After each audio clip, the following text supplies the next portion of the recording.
They came for my mixer, and I said nothing.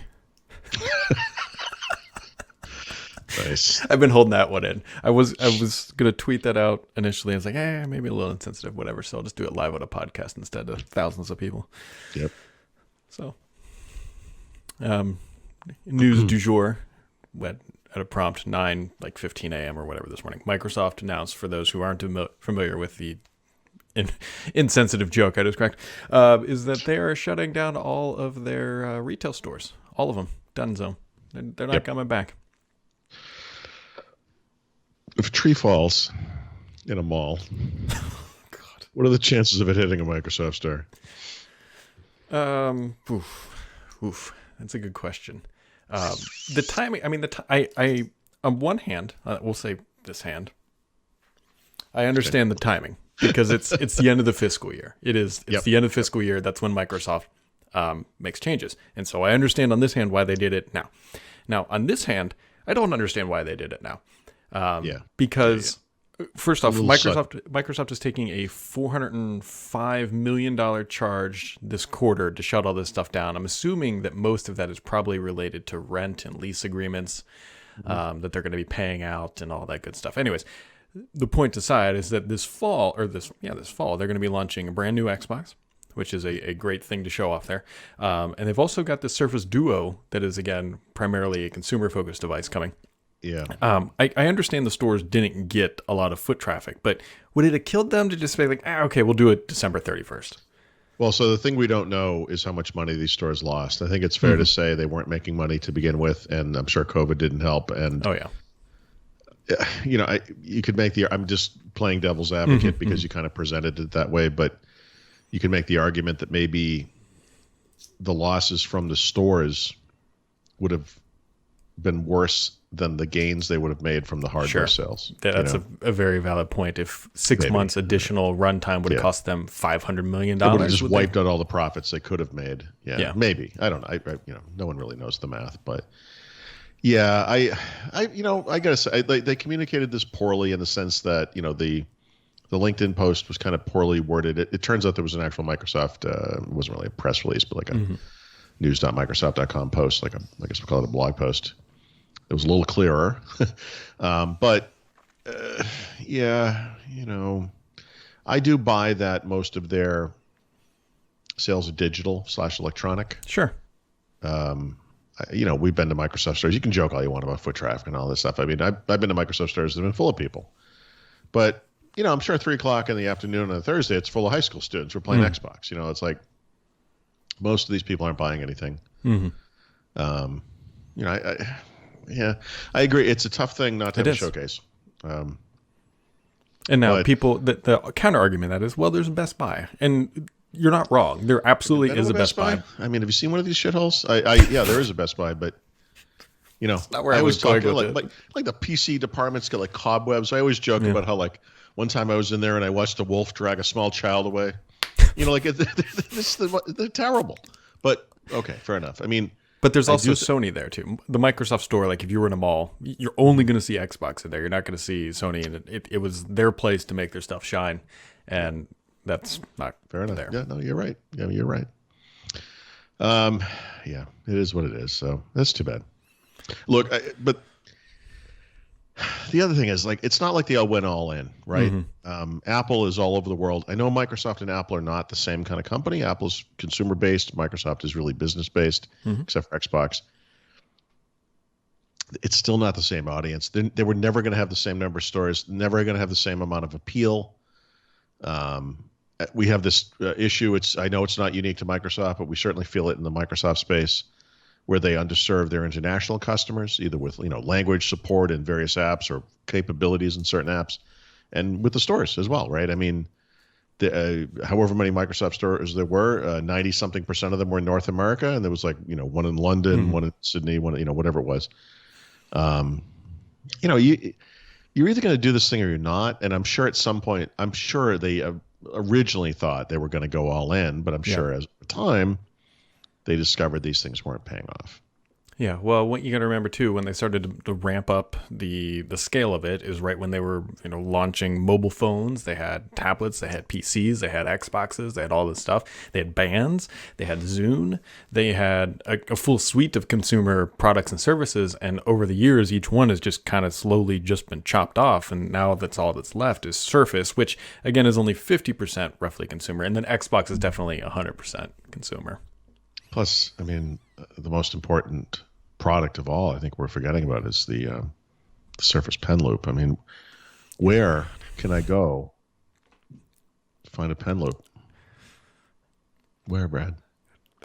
Trying not to make jokes. Trying not to make jokes. Trying to be.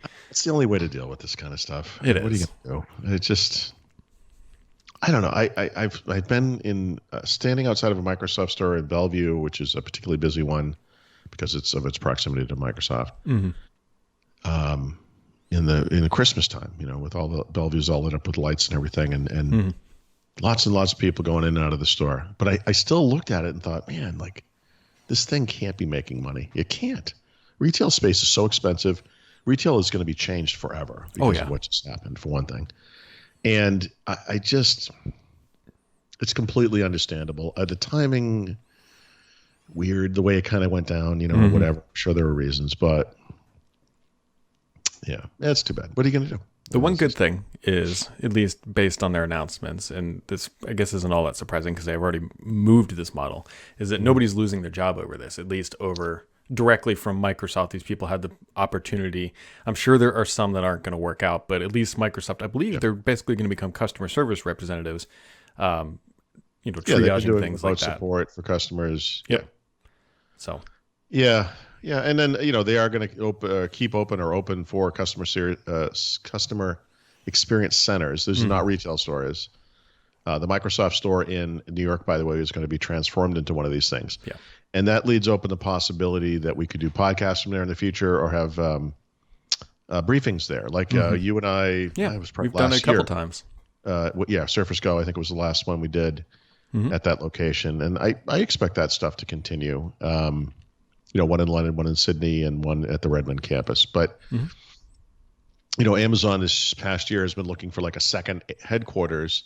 Microsoft has field offices all over the country and probably around the world. And no, definitely, I know they do around the world.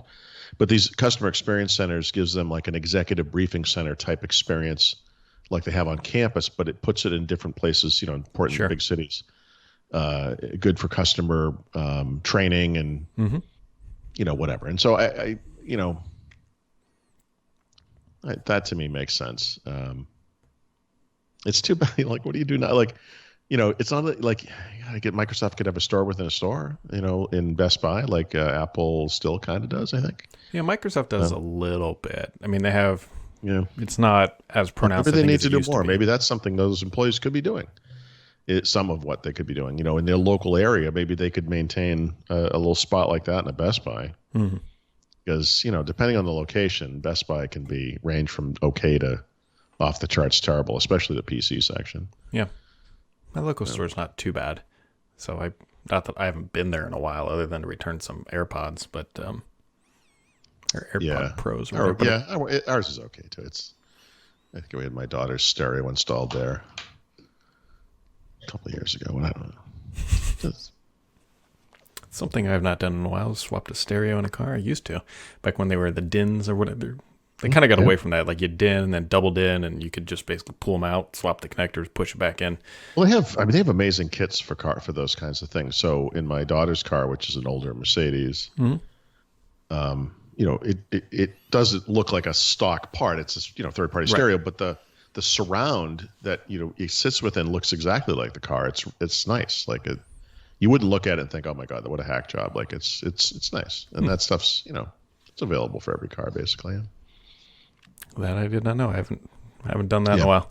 There was also some more. I mean, this is just kind of sprinkling more things on top of the Lockhart that we already knew. Somebody else was able to. Brad, I'm sorry. You still beating this dead horse? I thought I made it clear yesterday. So what they did was they were able to open up the latest download or latest update that came to the Xbox One X, and there were more references to it in there. So there were more references to this mythological Loch Ness-like monster type thing you keep talking about for some reason. Yeah.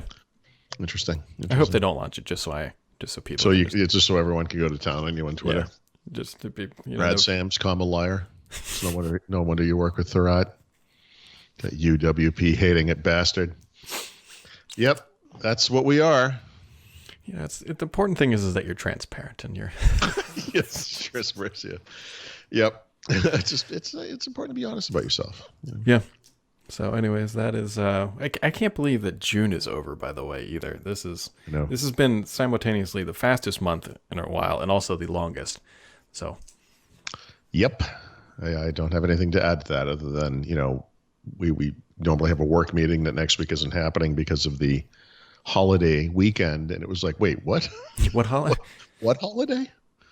Oh, that independence thing that's so huge every year. Right. Mm-hmm.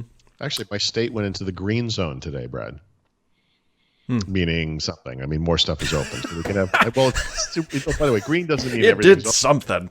Well, I mean, I could go get a haircut now at a regular place. I could go to a restaurant and eat inside with limited capacity. There's a great. Those things. There's a great. Gyms this is he's an older joke, but from Ron White, back when they had like the alert system. It was like right after 9/11, they had like yellow to orange, or like it was like green to red or whatever. Yeah, it's like the SARS threat alert or whatever. Yeah. And he had a great bit about how his mother didn't know what to do when it went from yellow to orange, and that they should rename it from "Find a Helmet" to "Put on a Helmet." Like that's yes. So yeah, I'm confused because green to me means go. Yeah. And go suggests the entire economy is open. You can go do whatever you want. We'll go anywhere but south, I think is the. Well, I know, or 2 miles east of here too. But it's like people are going to misunderstand what this means. It's going to lead to some conflict for sure. Two other things, not to circle too far back on the Apple stuff, but one of the things. So they finally let us change, or going to let us change the email and the browser. But yeah, and I should say, by the way, that's not in there right now. So it's not in the beta. You know what you can't change though? That's really annoying. Maps.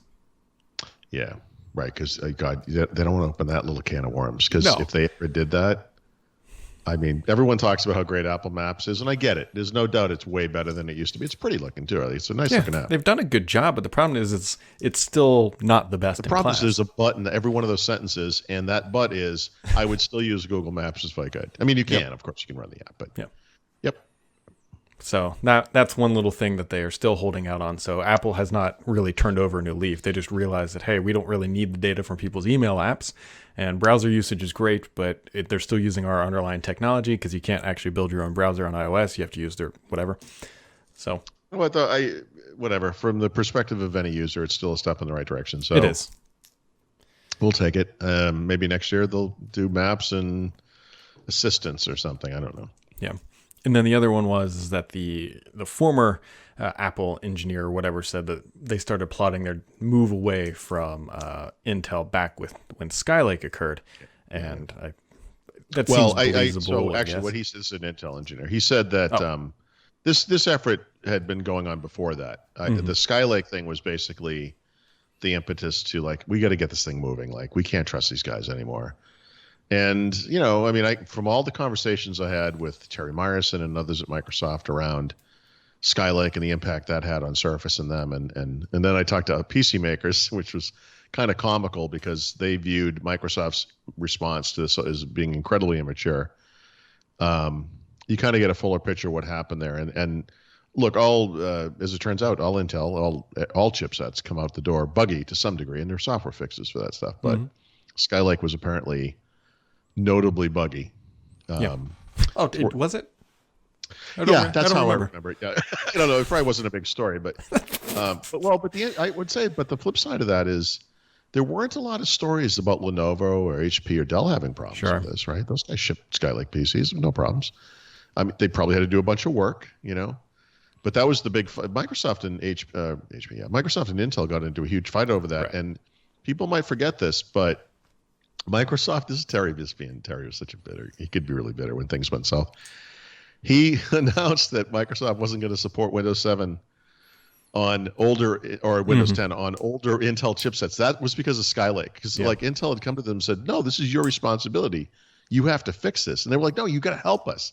And they were like, no, they're like, all right, well, now we're not going to support any. Like you can go find it. It's an announcement about, legacy silicon or however they described it. And it was just an FU to Intel. That's all it was. It was them lashing out publicly because someone had stolen the baby's candy or whatever. And they were just responding in kind, It's just beautiful to watch corporations behave like this. It's like the Amazon thing with, Microsoft and the DOJ over the Jedi contract is just like this. It's like Godzilla and, King Kong, kind of grappling with each other. It's beautiful. It's just beautiful. It is, and I don't think we're going to see the end of that anytime soon, especially in the corporate space is getting heated up too. There was an acquisition, Amazon, which I'm sure this won't get reviewed at all. Bought, do you pronounce it Zoox? It's a Zoox. Self-driving. Yes. We've run out of combinations of letters for our names. Yeah. .com. No, you joke, but I always wonder, so you're starting up a company and you need a domain, and you can't have your sweet startup at dot whatever dumb thing. It's got to be a .com.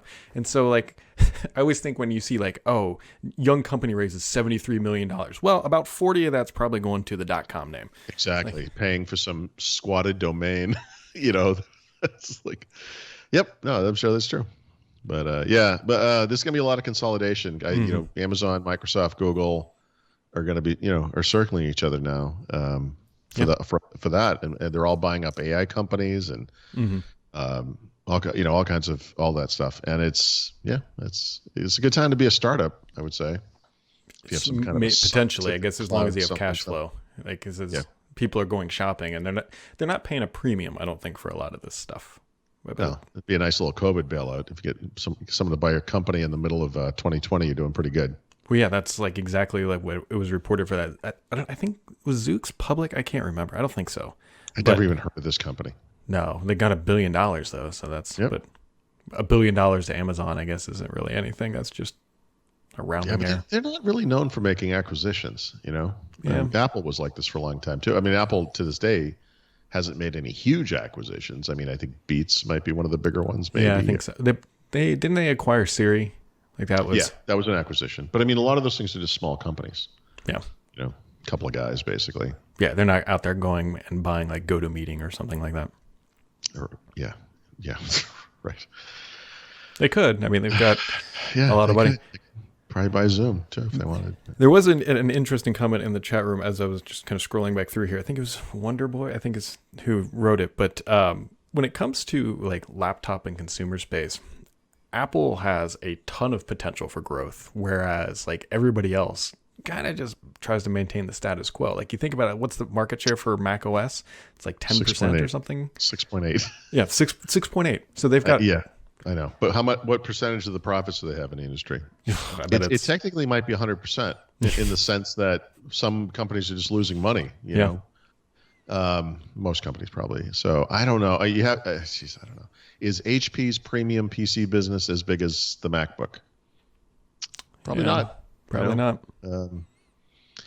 But so obviously this week's news has triggered a bunch of questions and speculation. I've got a humongous Ask Paul article I'm going to be putting out soon that has a lot of questions about the stuff. Some interesting speculation, or people wondering, will this lead to more Microsoft partnering on unique chipset designs for their computers? I would say probably yes, although they were kind of already going down that path. What does this mean for Windows on Mac? Right, I think it's effectively over, frankly. Virtualization. But, you're going to get Parallels probably trying to do some stuff and whatnot. But the problem with that is going to be you're running what will at that time be a native Parallels application on ARM, virtualizing an Intel version of Windows. Right. One of the advantages I'm sure it'll run fine. Well, I mean, Linux guys will probably start compiling to different kinds of ARM. But the thing people kind of forget, though, is Apple Silicon, it's ARM. Windows 10 on ARM is not ARM. It's Windows 10 on Qualcomm. It's very specific to that set of chipsets. They would have to port that to make it work on other ARM silicon. I mean, that's the nature of ARM. It's not x86. It's not one thing. It's not. Right. There's no such thing as one, compatibility for everybody. So, those virtualization solutions on Apple, on Mac going forward are going to be a little tricky because you're going to probably be emulating x86 or maybe some other flavor of ARM, you know. Yeah, it'll be interesting. The biggest thing for me that I'm going to be watching is the price point of this new stuff. Mm-hmm. Is it So that was one of the questions. Let me yeah. pose this question to you. The cheapest Mac you can buy new today is a Mac Mini. It's an i3 based system. It's $799. The cheapest portable Mac you can buy today new is a MacBook Air. Mm-hmm. It's a Y series i3, so it's even worse, but it's $999. So how much can, as a percentage cost of the total system, how much could Apple save by not paying Intel? There's a cost to developing their chips, but let's say it's X percent less. Is it 20%? Is it 25%? All right, let's just pretend it is 20, that's 20 a 25, good question. somewhere in there. All right, but we have to guess. So we have to guess. Is Apple going to reduce the cost of their computers by 20 to 25%? I don't think so. I don't think so either. But I don't think so, right? Yeah. So let's say they do. So now you can get a MacBook Air running whatever A series, blah, blah, blah, whatever it is. Otherwise, the same specs as what we have today. And it starts at $800. And then a Mac Mini would start at whatever that works out to be, $575 or whatever. So 550, 575. Those are good prices, right? Those are good prices for those computers, no doubt about it. Those are really good price. Actually, the MacBook Air in particular would be a really good price. But is that enough to, double Mac's market share? Do they go from 7 to 14%? So here's my prediction from a kind of like a business analyst point of view, which somebody inside of Apple, I guarantee, is doing. They're looking at what their typical margin is on a MacBook Air. Let's just use a nice easy number and say it's $100. They make $100 net income every single time a MacBook Air is sold. And now they're going to put their own chip in there, and they're going to figure out, well, we'll make $150 per MacBook Air sold at the same price. So if they sell it for the same price. So I think this will play out in a couple ways. First thing Apple has to do, and more important than price, is prove the performance. Right? They have to prove. But let's assume it literally is 100%. Yeah. MacBook Air to MacBook Air. Let's assume it's 100%. They did it.